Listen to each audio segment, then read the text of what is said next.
Great day, everybody. It's Foxhole Friday. Did you know I discovered something that I've been trying to put off for a long time that I didn't think I had? I have an ego. Lo and behold, you would think that for all the times I've been humbled, all the times I put my foot in my mouth, that I would be so humbled that I wouldn't have an ego, but the truth is, we all have an ego. An ego that wants us to stay in a safe place. It wants us to stay on top of the pedestal. It wants us to be a victim so everybody will pity us. It wants us to be better than everybody. It wants us to be the way it wants. And the one thing I've realized, you can't be humble and have an ego at the same time. But realizing that each of us have an ego in some fashion is the first step to climbing out of the foxhole.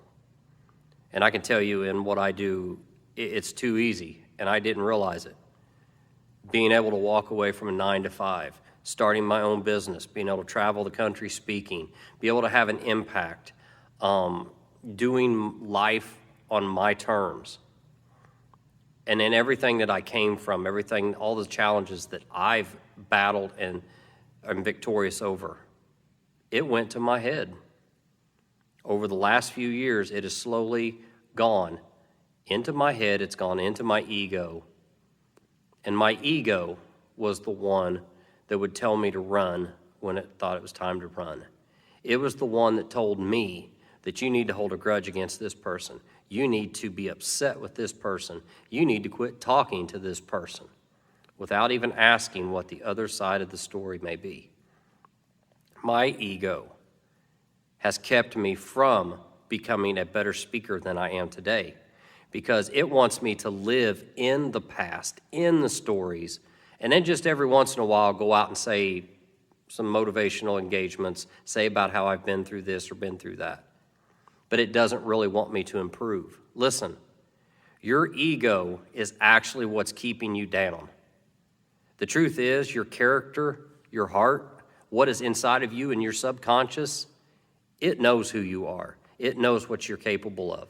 But the ego suppresses it. And I want to challenge you today.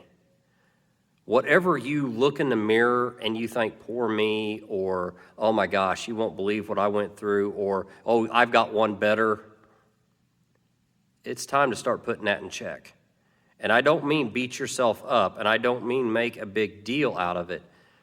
Just go by yourself and say, okay, it's time to go by my subconscious and not my ego.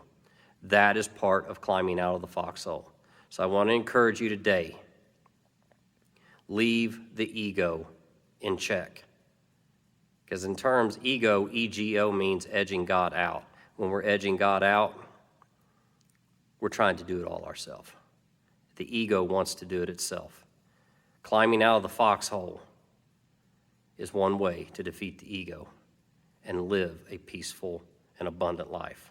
Live life, love life, and from the depths of my soul, climb out of the foxhole. Great day, people.